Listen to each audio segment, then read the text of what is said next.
Hi, എല്ലാവർക്കും പുതിയൊരു വീഡിയോയിലേക്ക് സ്വാഗതം. എല്ലാവരും ഹാപ്പി ആയിട്ട് ഇരിക്കണ്ടല്ലോ അല്ലേ? ഇന്ന് നമുക്ക് ഒരു ഹൈദരാബാദി സ്റ്റൈലിൽ ചിക്കൻ കറി വെക്കാം. അപ്പോൾ അതിനു വേണ്ടി ഞാനിവിടെ 2 കിലോ ചിക്കൻ എടുത്തിട്ടുണ്ട്. പിന്നെ ഒരു 2 തക്കാളി വെള്ളം ചേർക്കാതെ അരച്ചെടുത്തിട്ടുണ്ട്. പിന്നെ 2 ചെറിയ കുടം വെളുത്തുള്ളിയും കുറച്ച് ഇഞ്ചിയും അരച്ചെടുത്തിട്ടുണ്ട്. ഇതൊരു പിടി മല്ലിയിലയും പുതിനയിലയും അരച്ചെടുത്തതാണ്. ഇതൊരു കപ്പ് തൈര് കട്ടയിലാണ്ട് ഉടച്ചെടുത്തതാണ്. ഇനി എന്തൊക്കെ പൊടികളാണ് വേണ്ടേ നോക്കാം. 1 ടേബിൾ സ്പൂൺ എരിവുള്ള മുളക് പൊടി, 2 ടീസ്പൂൺ ഗരം മസാലപ്പൊടി, 2 table spoon Kashmiri chilli, 4 table spoon മല്ലിപ്പൊടി, 1 ടീസ്പൂൺ മഞ്ഞൾപ്പൊടി. ഇതൊക്കെയാണ് നമ്മുടെ പൊടികൾ. പിന്നെ ആവശ്യത്തിന് നമ്മുടെ ഉപ്പും.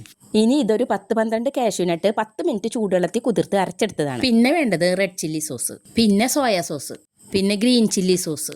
ഇനി വിനീഗർ ആണ് വേണ്ടത്. പിന്നെ ഞാനിവിടെ എടുത്തിരിക്കുന്നത് വെളിച്ചെണ്ണയാണ്. ഇനി അടുത്തത് 2-3 സബോള സ്ലൈസ് ആയിട്ട് അരിഞ്ഞ് വറുത്തെടുത്തതാണ്.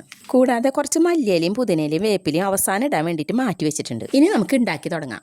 അതിനു വേണ്ടി വൃത്തിയാക്കി വെച്ചിരിക്കുന്ന ചിക്കനിലേക്ക് ആദ്യം തന്നെ തക്കാളി പേസ്റ്റ് ഒഴിച്ചു കൊടുക്കാം. പിന്നെ എല്ലാ പൊടികളും ഇട്ട് കൊടുക്കാം. ഒപ്പം തന്നെ മല്ലി പുതിന പേസ്റ്റും ഇഞ്ചി വെളുത്തുള്ളി അരച്ചതും തൈരും കൂടിയും ചേർക്കാം. പിന്നെ കാഷ്യൂനട്ട് അരച്ചതും കൂടി ഒഴിച്ചു കൊടുക്കാം.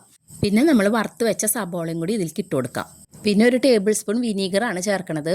ഒപ്പം സോസുകളായ soya sauce, red chilli sauce, green chilli sauce, ഇത് 3ഉം 1 ടേബിൾ സ്പൂൺ വീതം ചേർക്കാം. ഇതെല്ലാം കൂടി ഒന്ന് മിക്സ് ചെയ്യാൻ വേണ്ടിയിട്ട് ഞാൻ വലിയൊരു പാത്രത്തിലേക്ക് മാറ്റുന്നുണ്ട്. ഇനി നമുക്ക് ആവശ്യത്തിനുള്ള ഉപ്പും കൂടി ചേർക്കാം. ശേഷം ഇതെല്ലാം കൂടി നന്നായി ഒന്ന് മിക്സ് ചെയ്തെടുക്കാം. കുറച്ച് നേരം കൈകൊണ്ട് തന്നെ നന്നായി യോജിപ്പിച്ചു കൊടുക്കാം. അപ്പോഴാണ് കൂടുതൽ ടേസ്റ്റ് ഉണ്ടാവുക. കൈകൊണ്ട് മിക്സ് ചെയ്യുന്ന ടേസ്റ്റ് ഒന്നും കയ്യിലോണ്ട് മിക്സ് ചെയ്താൽ കിട്ടില്ല. നന്നായി മിക്സ് ചെയ്തതിന് ശേഷം ഒരു അരമണിക്കൂറെങ്കിലും ഇത് ഒന്ന് റെസ്റ്റ് ചെയ്യാൻ വെക്കാം. ഓവർനൈറ്റ് വെച്ചാൽ അത്രയും ടേസ്റ്റ് ആവും. ഇനി നമുക്കിത് കുക്ക് ചെയ്യാൻ വേണ്ടി ഒരു പാത്രം അടുപ്പത്ത് വെച്ച് എണ്ണ ഒഴിച്ചു കൊടുക്കാം. സബോള വറുക്കാനെടുത്ത വെളിച്ചെണ്ണ തന്നെയാണ് ഞാൻ ഇവിടെ യൂസ് ചെയ്തിരിക്കുന്നത്. ആദ്യം തന്നെ ഇതിലേക്ക് കുറച്ച് മല്ലിയിലയും വേപ്പിലയും ഇട്ട് കൊടുക്കാം.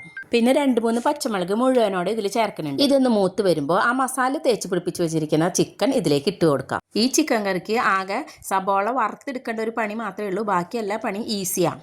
ഇനി നമുക്ക് ഇതൊന്ന് നന്നായി ഇളക്കി മിക്സ് ചെയ്ത് കൊടുക്കാം. ഓൾറെഡി ഇതിൽ മസാലയൊക്കെ നന്നായി പിടിച്ചിരിക്കുന്നുണ്ട്. ഇത് നന്നായി മിക്സ് ചെയ്ത് കൊടുത്തതിന് ശേഷം അടച്ചു വെച്ച് വേവിക്കുകയാണ് വേണ്ടത്. ഒട്ടും വെള്ളം ഒഴിച്ചു കൊടുക്കേണ്ട ആവശ്യമേ ഇല്ല. വേവാനും ഗ്രേവിക്കും ആവശ്യമായിട്ടുള്ള വെള്ളം ചിക്കനിൽ നിന്ന് തന്നെ ഇറങ്ങിക്കോളും. ഒരു 10-12 മിനിറ്റ് അടച്ചു വെച്ച് വേവിച്ച ശേഷം തുറന്നു നോക്കുമ്പോൾ നല്ല തിക്ക് ഗ്രേവിയായി വന്നിട്ടുണ്ട്.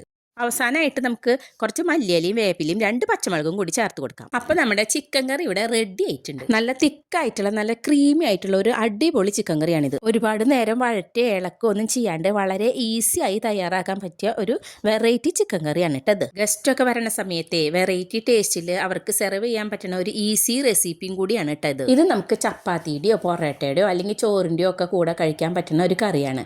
എന്തിൻ്റെ കൂടെ ആണെങ്കിലും അടിപൊളി കോമ്പിനേഷനാണ് കേട്ടോ. അപ്പം നിങ്ങൾ എല്ലാവരും ഇത് ട്രൈ ചെയ്ത് നോക്കില്ലേ? എല്ലാവരും ഇത് ഉണ്ടാക്കി കഴിച്ചു നോക്കിയിട്ട് അഭിപ്രായം പറയണേ. അപ്പോൾ വീഡിയോ ഇഷ്ടമായെങ്കിൽ ലൈക്ക് ചെയ്യാനും കമന്റ് ചെയ്യാനും കൂട്ടുകാർക്ക് എല്ലാം ഷെയർ ചെയ്യാനും മറക്കല്ലേ. സബ്സ്ക്രൈബ് ചെയ്യാത്തൊരു സബ്സ്ക്രൈബും ചെയ്യണേ. അപ്പോൾ ഇനി അടുത്ത വീഡിയോയിൽ കാണുന്നവരെ ബൈ.